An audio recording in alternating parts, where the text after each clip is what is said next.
Do you intend to keep the pitching plan kind of the same with Liam pitching on Friday and Marcus on Saturday, or could y'all mix that up? Yeah, more than likely. We got some bullpens today, so we'll see how those go and then have conversations. But that's kind of been the order that held true through the season until we had schedule quirks there with the Thursday series and the tournament. So regardless of how we do it, we're not looking to out-strategize anybody this time of year.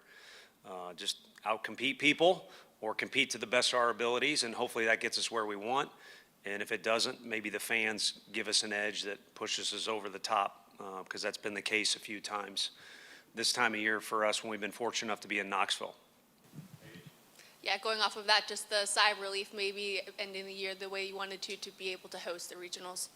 Yeah, I think there are lots of bullet points you could list under, and maybe you all have already done that on, that it's a good thing or it's an achievement that the guys, were able to earn a regional. It's very difficult to do, to quote a really smart baseball person I talked to yesterday. But the biggest thing is we're 12 days on the road, and so I think the guys needed to get back. We played a couple extra inning games in there for whatever reason. Weather is a part of it, but we've played long games this year. So it was a taxing trip. It was a valuable one for our guys, but it was important, I think, for us to be able to sleep in our own beds, recover, use our weight room. So that's probably the biggest part of this weekend. Tony, you guys handled adversity pretty well. Down in Hoover, down 4 runs early, came back from an error or two in that first game. What have you liked about the way your team's grown, developed, evolved, maybe over the last couple of weeks? I think that they've kept pushing forward in the direction you want to. I mean, that's vague, but there's a lot of different categories to talk about. Individuals have gotten better at. Maybe we've gotten better at learning our team. But the general direction, which is forward and in a positive way, in a way that shows improvement, whether it shows up to you all or ends up on the scoreboard being displayed or not, I don't know. But just that overall, vibe and push forward, which has made it more enjoyable to come to work each day. It has been a good environment, in particular in pregame. The one thing they need to take responsibility for, I guess we do too, is as the game goes on with all these crazy ups and downs, and now will be more chaotic than ever for not just us, but every program that's still got the benefit of playing is, maintain that same sort of energy and outlook.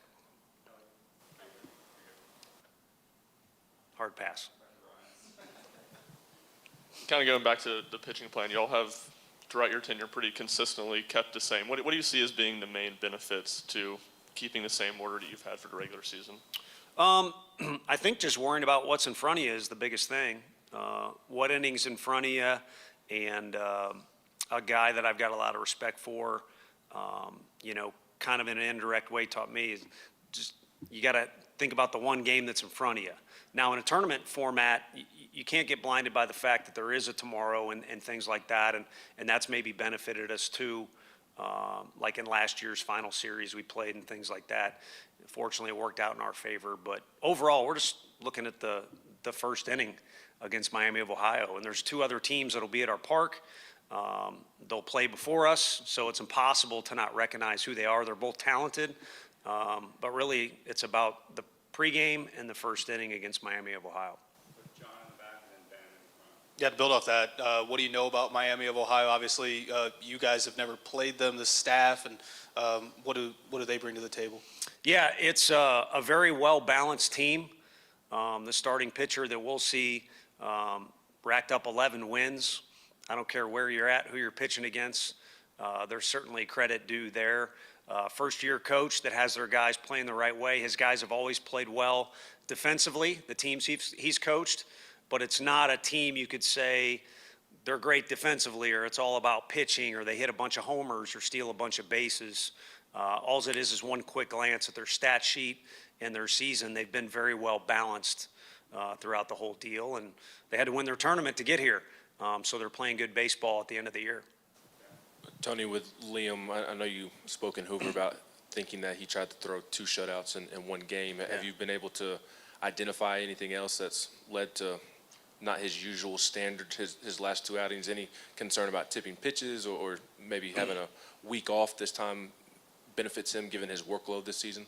Yeah, not in particular. I think we've summarized the year as it was a good one for him. He's come a long way. Timing is interesting with this team in particular on conversations, as far as success and then where we're at is what I'm alluding to. But overall for him, I think we feel good that we didn't kind of put him through a meat grinder, especially after what he did. His hand is fine, gave up more hits than he would have liked probably 2 weeks ago or 2 outings ago, but he just faced the conference champs and, it's not like it was a terrible outing. It just wasn't up to his standard. And also we pulled him early because of what's about to go on this weekend. So I think overall in a positive place. I don't see any major concerns other than, like all of our players, he needs to be true to himself. I think arguably his best outing was when he was on his toes, going back to where he played last year and was focused on what he was trying to do because he kind of knew the unique circumstances there. And I think that's what all of our guys need to do is just be who they are. Tony, you said in Hoover that Tegan Kuhns needs to throw his off-speed pitches with conviction. How hard is it for a young guy to find that conviction? I think, for him, it's, and I'm just going off observations and probably what his teammates would agree with, it's not about attitude or competitiveness. He does not lack in that category at all. I think it's about repetitions. And you've seen that with some of our other guys, whether it's getting comfortable with a spot we've put them defensively, or a freshman getting comfortable with SEC play, or a pitcher just needing reps and to find the best version of himself. So I think it's about reps. And then also just at this point, in the year, you're not going to go down there and reinvent a new pitch. It's about just making a decision. This is what I'm going to do. And so to me, it'd be about that decision as much as anything. I'm curious, with AJ missing last season, have you seen that injury or that's his time away from baseball kind of affect his mindset or outlook, over the offseason and into this season? I think so. Anytime you lose something, you become more appreciative of it. And then the other thing is, I think you start to think your way through the game a little bit more like a coach when you're forced to sit there and watch, and maybe you keep the chart. And then the other thing is, that's typical for most humans, is the more you invest in something, the more important it is to you. And I think that climb back, and also some of the hardships that came before it, because there was kind of some confusion what was going on, and it was a slow build really to what was an injury that was underlying there. I think on top of the appreciation, it's a little bit more of I want output equal to my input because it's been a massive amount.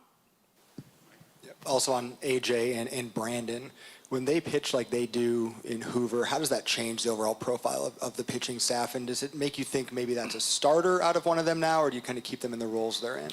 Yeah, well, you scared me at first with Brandon. I didn't know who that was. Let's go, Brandon. Brandon Arvidsson, that is. So Arv, but no, Arv threw really well, and probably shouldn't have said that. I could care less about any of that stuff. I don't even know what I'm doing with this, so I don't even, pay any attention to any of that other stuff. But anywho, I think both those guys have shown they can go length. So whether it's start or the second inning or the ninth inning or it's extra innings, this time of year, it doesn't matter. Embrace the chaos. So I think both are older guys who they've closed games, they've started games, they've done in between. And they'll probably be required to do something, if not them, somebody else, probably be required to do something they haven't normally done. And this time of year, you just take the ball and you try and get, again, to go back to what is kind of cliche, but it's true, get the guy out in front of you, and then we'll worry about what's after that. When you were watching Andrew Fischer hit last year at Ole Miss, what would your reaction have been if I told you the next season he was going to reach base safely in every single game? Was he that complete hitter last year, or how have you seen him grow from last year to this year? No, I mean, I know being from the Northeast, you're in the cage a lot because it's cold. So there's people that get credit before he even got into college. But I know he also had people at his previous 2 stops that affected his life and his ability to play. So I don't think you want to act like we just waved a magic wand over him and all of a sudden he became this complete hitter. But I think he's been helped by his support staff here. Most importantly, he talked about a decision with Tegan. He's made the decision to be better with 2 strikes, better in the zone, maybe be able to adjust his swing a little bit to get into a certain type of pitch. This weekend we saw a huge variety of guys who have different strengths as pitchers. So a credit to people that have been in with him in the cage, whether it's this year or 10 years ago, but a massive amount of credit to him for making that decision to adjust and become more of a complete hitter and kind of make it more about the team offense as opposed to, hey, he can hit it 450 feet. I don't know what that feels like. I wish I did. And it's probably a feeling that kids who can do it want it all the time. So to kind of put that on reserve for the betterment of the team is something that's a statement to his character, to be honest with you.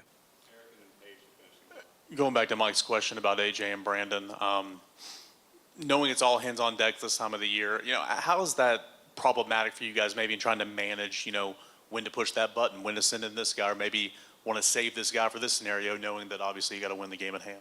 Yeah, we're not immune from the same thing the players are dealing with. I don't think we have one shining moment. That's at the end of the tournament.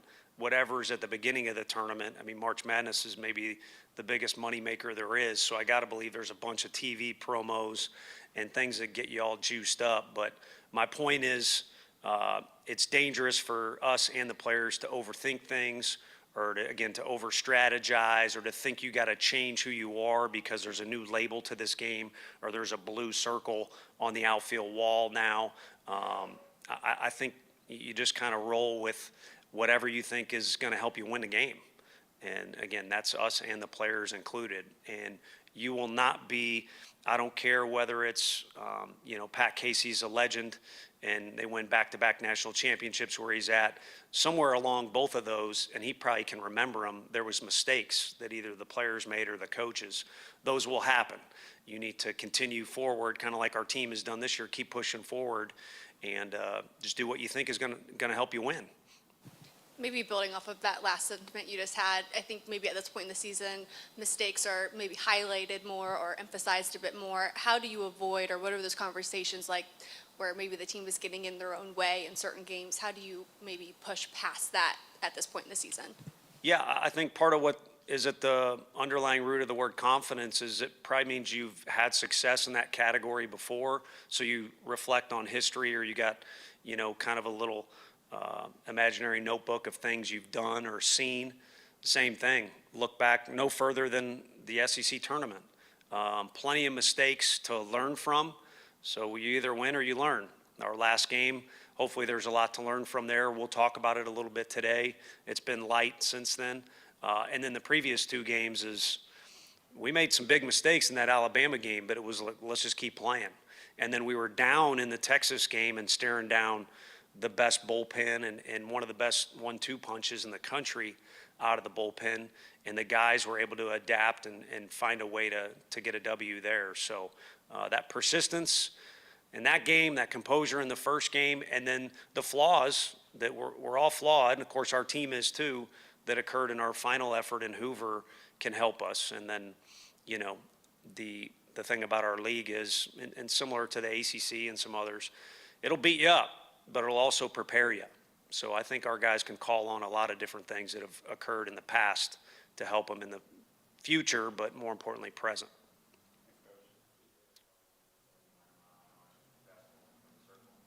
Say that again? Oh, I don't think so. I could go behind her and play defense, though.